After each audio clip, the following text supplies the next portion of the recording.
Hello everybody, Struggling to 1000 Putty for Duty, welcoming you back to an episode of my brilliant Diamond Hooplocke Nuzlocke. In the last episode, we managed to defeat Faulkner, the 8th and final gym leader here in Sinnoh, and now we can make our way up to the Pokemon League. But you're probably wondering, what am I doing back here in Oiberg City? And also the fact that you can actually see part of my table over here. I'm having to do a different camera angle of recording because one of my cats is sleeping on my bed and I don't want to disturb them. So I'm letting them sleep on my bed and putting my iPad on my table, which I think... There we go. Maybe that might work. Oh, actually, no, because it's, okay, yeah. So I moved my iPad closer and my table a little bit further away. Right, anyway. So that's the reason why I'm recording at a different angle. Another case, while I was training up the team, I actually did say I was going to put in some Pokemon from Pokemon Home, and I did. I put in Walrein, that was a Spheal. I caught a Glalie in the Grand Underground, but I did originally have a Glalie from Pokemon Home that I released because it was a really bad nature and I didn't want to keep it. I transferred over Glaceon, and I also caught a Smoochum in the Grand Underground. I completely forgot you could find them in there, but that's not all. All of these Pokemon I also caught in the Grand Underground, minus Slasher, of course. The reason why Slasher is here is because I want Slasher to evolve as soon as possible, and I'm not going to be able to do that until I get the Razor Claw. But I caught Motor, the Laxelli Abyss, the Naughty Absol, Tiffany, a Hardy Nature female Volts, as well as a Blade, who is also a neutral nature male Volts, Starlight, the sassy Togepi, Petunia, the Lickitung, that's a lax nature, the sassy Drizzler Gully Pelipper, and Ion, the calm nature Magnemite that was holding a metal coat when I obtained him. Which, I will take that item... Actually, no, I'm going to leave that item with him. So, I caught those Pokemon, but I probably will say this. If any of these Actually, no. None of these Pokemon I actually caught in this playthrough of my Hooplocke Nuzlocke. But you do remember that Togepi was caught originally in my previous attempt of the Hooplocke Nuzlocke. And while I was actually just training up these Pokemon in particular, obviously Walrein is going to be travelling without a nickname because I want to make sure that I'm aware I got this one from Pokemon Home and literally nowhere else. But more importantly, I actually dug up some fossils. Yeah. I dug up the Old Amber and the Claw fossil. These fossils become accessible once you have defeated the 8th and final gym leader of the Sinnoh region. And I completely forgot about that. So obviously, as you recall, the Claw fossil will revive Anorith. I would give you a nickname, but I'm not really going to be using you.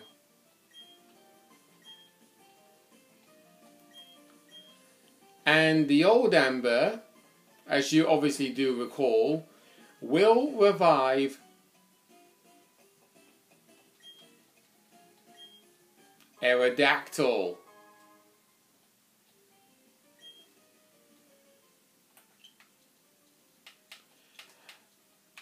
I'm going to nickname you Terry.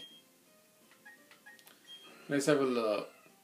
Oh yeah, I forgot. The fact that he actually revived them from fossil and they're level 1. Well, quirky nature, nothing wrong about that. And obviously he's going to carry the main ability of pressure. So that's good. So this is basically my ice team throughout the entire journey of Victory Road.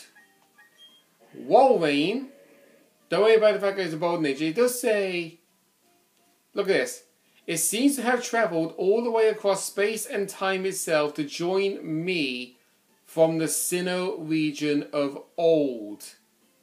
Meaning, I got this Walrein from Legends Arceus. She's currently carrying the moves Aurora Beam, Rest, Body Slam and Brine. Yeti the Abomasnow. I actually caught this Snova in the Grand Underground at the end of the last episode, as you remember. Has currently got Magical Leaf, Wood Hammer, Blizzard and Ice Punch. She did originally have a one-hit KO move of Sheer Cold, but I did not think that was going to be applicable for me. Rust the Glalie currently has Spikes, which is a bread move, Bite, Ice Fang and Hail, and is a lonely nature. Glaceon, which also was transferred across from Legends Arceus, currently has Baby Doll Eyes, Hail, Bite and Freeze Dry, which actually is a really good move, Freeze Dry. It does super effective damage to water-type Pokemon. Kimono the Frostlass having Fake Tears, Icy Wind, Frost Breath and Hex. Obviously that's the nature as you recall. And Fess, I caught Sassy Nature with Fake Out, Mean Look, Blizzard and Perish Song. Obviously Fess is just one level from leveling up and evolving. Oh, yeah, I just realised that. One level off from leveling up, yeah. God's sake. One level off from evolving, because it usually evolves at level 30. Right, let's fly back to Sunny Shore City.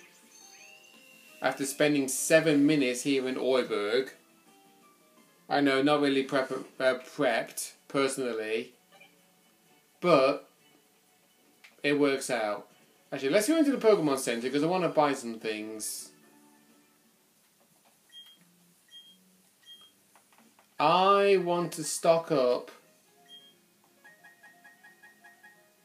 on full resources. I'm just going to buy 9 for the time being. And then leave it as that. I'm literally having to peek over my iPad so I can hardly see my screen. But yeah, now that we actually defeated the gym leader, if you talk to Jasmine, she will give you TM99s, which is Waterfall. I would have actually come up here after finishing my training, but I didn't want to in case if just walking up to her would have actually triggered the cutscene or not.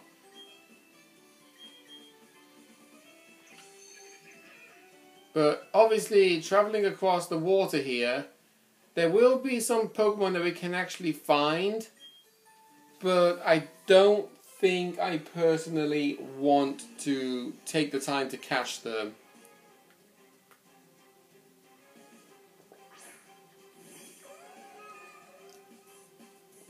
And you see that Pokeball that my trainer threw out? If you transfer the Pokemon from Legends Arceus into this game, you will actually see that custom Pokeball. It's actually pretty neat. Right, we're trapped in the vortex, that's fine. But you're one hit killed. In fact, I don't think I actually commented on this when I battled the swimmers before. But the fact that they're able to stand on water, literally.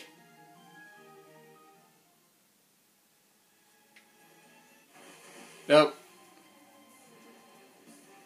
Well, got Tentacruel. I don't think it's a Pokemon that I've actually obtained in my playthrough, but actually I'm gonna pass on it for now because in case if I happened to have obtained a Tentacool and then lost that Tentacool. No, I have not. Okay. Because you can see the Pokeball icon next to them if you have. And you can see I have not obtained one.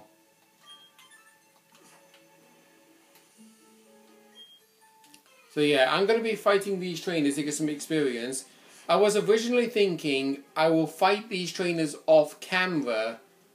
But like I said, I didn't want to obtain the TM for Waterfall off camera. Because you obviously want to at least see. Right, let's open up with a hail.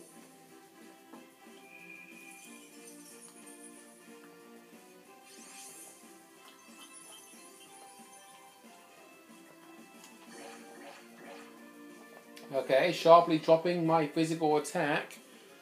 I think Glaceon can be used as a hybrid attacker. Let me have a look. I'm not 100% certain. But obviously I'm going to be switching out Glaceon for Kimono.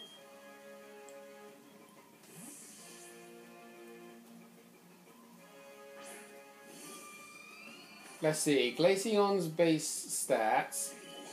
Oh, never mind.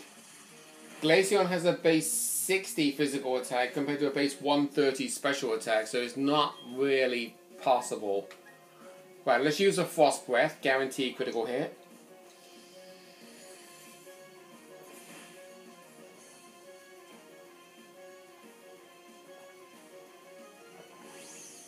Okay, using Bounce. Making me have to waste a turn.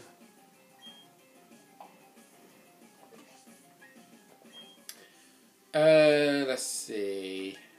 I'm not gonna bother switching my Pokemon out. No battle items. Actually, do you know what? Use a Pokeball. Yeah. You actually get to see that animation of the Pokeball being blocked. And it's like saying, don't be a thief. Obviously, you're not allowed to catch trainers' Pokemon at all. And I don't know if it actually counts as wasting a Pokeball or not. I think it does.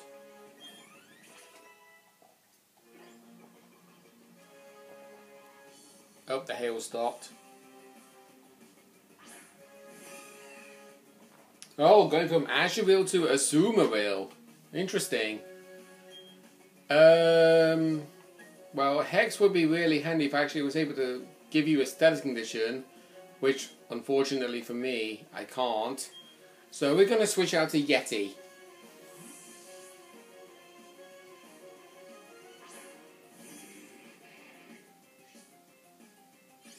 And Yeti is actually holding an item that I was able to find while digging in the Grand Underground, being the Icy Rock, which extends the length of the hail, which honestly would be really helpful for my ice Pokemon, considering the fact that I have to use these Pokemon for the entire journey of Victory Road, not just the rest of the game, thankfully. And the hail knocked out the Azumarill.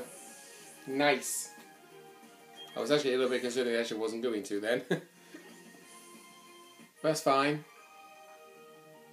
Actually, I think I'm going to have to move my chair. I literally cannot see the bottom of my TV screen at all. There we go. And yeah. Not many people are particularly a fan of this Pokemon. In fact, I would be surprised if anybody is a fan of this Pokemon. But Jinx is not really one of the greatest Pokemon ever in the series. But it's something we have to put up with. Right, let's switch Glaceon out and let's put Walrein in front for a little bit.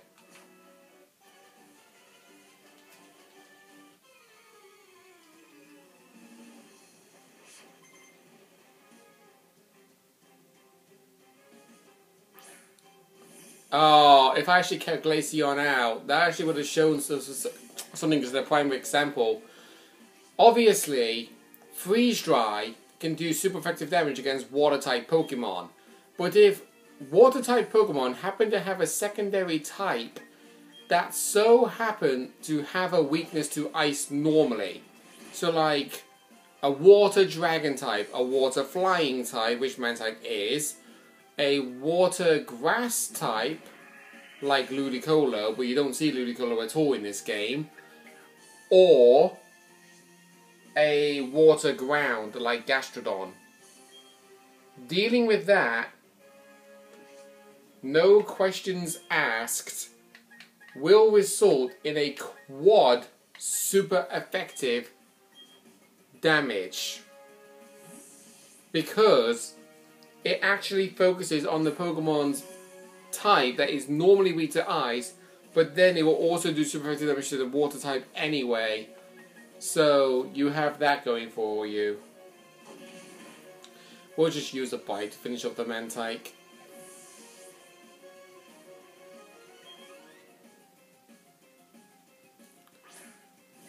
And he also has a Remoraid. So you obviously could theoretically see a pattern with this trainer in particular. He has a Remoraid on his team that's also partnered up with a Mantike. And his third Pokemon is Mantine.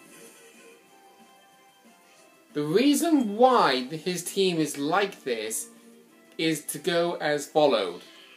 In order to evolve a Mantike, you need to have a Remoraid in your party to evolve Mantike into Mantine. That is how.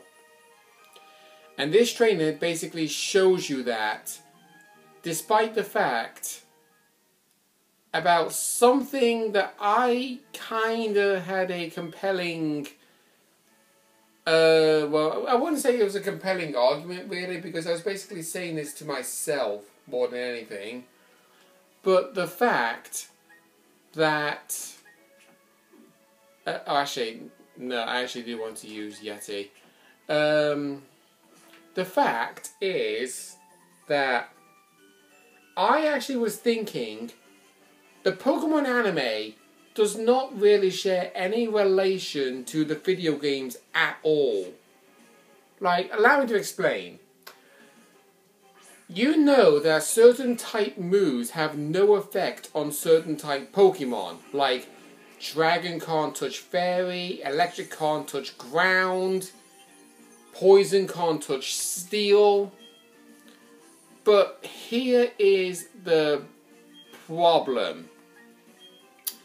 The fact that in the anime, you see Pokemon using the move Mud Slap on a flying type Pokemon. Now, if you were to do that in a game, it will say the move had no effect. But in the anime, instead of the move acting like it does damage to your Pokemon, it instead just acts like a Pokemon is picking up a ball of mud, throwing it at the flying type Pokemon, and it lands right in their face, blinding them. Which honestly does make sense in the RPG battle styles of the other games that happen to do something in relation to moves, calculating type effectiveness, or just accuracy drops. But the fact that it's a ground type move being used on a flying type Pokemon and it's actually succeeding, which makes no sense. And what's more is the fact that Pokemon are capable of evolving in the middle of the battle. But in the games, your Pokemon reaches a requirement to evolve, but you have to wait until the battle ends in order to see the evolution. And thirdly, speaking of evolution, when certain Pokemon evolve a certain way, yes, it does make sense, but why do they make it so cockeyed? Like, Sliggoo is a good example of this. To evolve a Sliggoo in-game you need to level it up to level 50 while it is raining in the overworld. If you decide, I'm going to use Rain Dance and then level it up to level 50, it will not work. It will not count. Great. Glad to know that my spikes were a waste of time then. But I'm honestly serious. If you try to evolve your Sliggoo into Goodra by using Rain Dance before leveling it up to level 50, it will not count. It has to specifically show rainy weather in the overworld. And that is something that I find particularly annoying. Because in the anime, when Ash used Sliggoo, guess what? His Sliggoo used Rain Dance in the battle, and then the very next 5 minutes of the episode, his Sliggoo evolved. Yeah. In battle, he told Sliggoo to use Rain Dance, and because he used Rain Dance, he instantly evolved into Goodra. Which is not right. It honestly is not right. And that is what annoys me to absolute hell. The fact that the anime does not follow exactly what is described in the video game franchise. And obviously, I just remember something.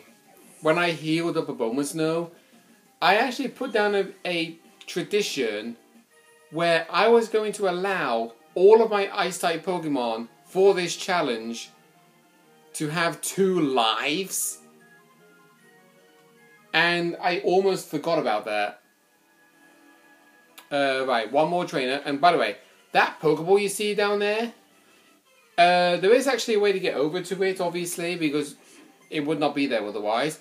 If you pick that up, it contains the move Rain Dance.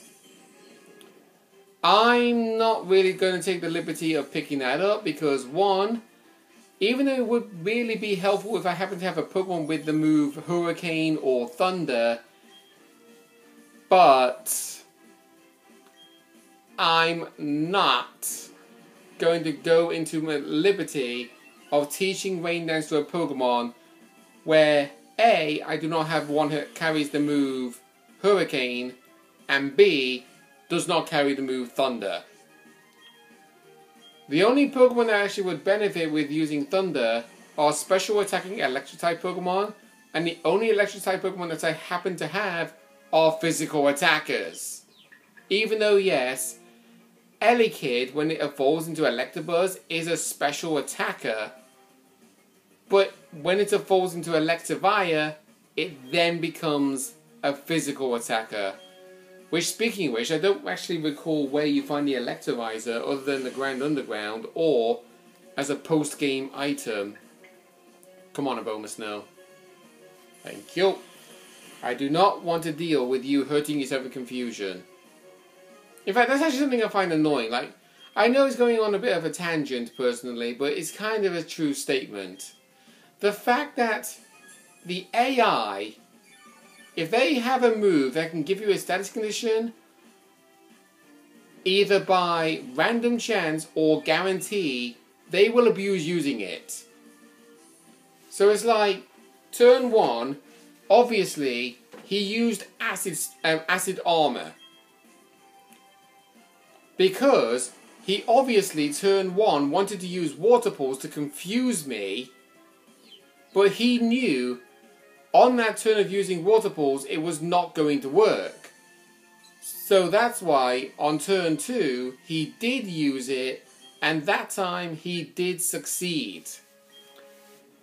And the fact that, Yeti, you've hurt yourself in confusion 2 out of 3 turns. Come on. But then again, when it comes to luck in 50% chances, I never get it. Every single time I'm like, I have a chance of hurting myself, I always do. I have a chance to be fully paralyzed and able to move, I'm always fully paralyzed and able to move. 20% chance to thaw out of freeze, I never thaw out. Like literally, every single fight that I happen to have, when a Pokemon freezes me, I stay frozen for approximately 7 turns. There have been rare occasions where I have actually de-thawed immediately on turn 1, but that's only happened to me twice in life. And I will tell you this, dealing with freeze status in a Nuzlocke, as you can tell with my luck, yeah, 20% chance to thaw out in a Nuzlocke, I never ever get it. Ever. Right, I'm switching you out, Yeti, because you've taken quite a bit of damage and I want to spare my healing items. I'm obviously going to bring Jinx down. In fact, let's go into the TM list because I actually... Well, I can actually teach a waterfall to you, Walrein. Actually, what is your attack status? I mean, I know you're a bold nature. Okay, 79 physical attack compared to 99 special attack. Right. Oh, actually, let's go. Held item, give... Oh, actually, no, that's actually going to... Okay. Sorry. Right, go to summary. Check moves, TMs, and it will show basically all of the TMs you've got. No question about it. I'm going to be teaching you Ice Beam. And I'm going to switch out Fake Out, because that move only works on the very first turn. It's a high priority move, so you got that going for you. Wow, you can't learn Dazzling Gleam. That's actually ironic, because you would have actually benefited with that. Right, there's Psychic. We want to teach you that. We'll swap out Mean Look. And we'll keep the other 2 moves. We'll keep Blizzard and we'll keep Perish Song. Because in case we happen to deal with a hard to knock out Pokemon, at least we have a way to fight back.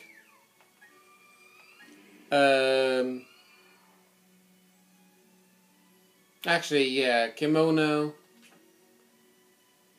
I don't really want you to have Icy Wind. It's an interesting move to have, don't get me wrong.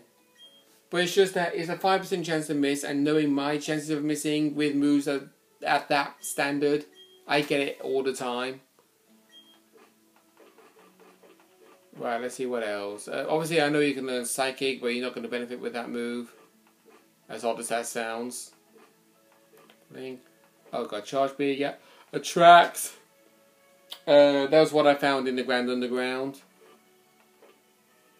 The TM for Brick Break, I actually was able to buy one in the Grand Underground from one of those hikers that you can talk to. It's honestly worth your while to talk to them when you get the chance. Right, this is the last trainer of the route before we get to the waterfall. So, when we defeat her, we will then reach the end of the episode, no doubt about it. Providing this battle does not go on for a long period of time. Right, go straight in with the Ice Beam.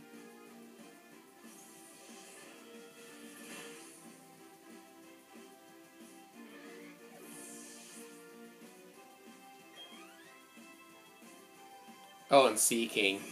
Okay. Right, we'll definitely go for Psychic on this one.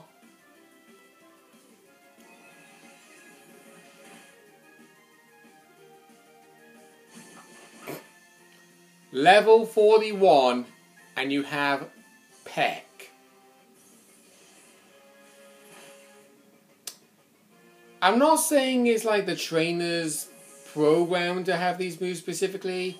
It's also the fact of when Nintendo have programmed Pokemon to learn certain moves at a certain level, it's just a bit tedious. It's like, oh, you've actually... Oh, there's actually more trainers here than I thought, never mind. Right. Well, we're not that far away from the waterfall, so I'm going to fight these trainers off camera. And next time, we'll be inside Victory Road. See you guys then.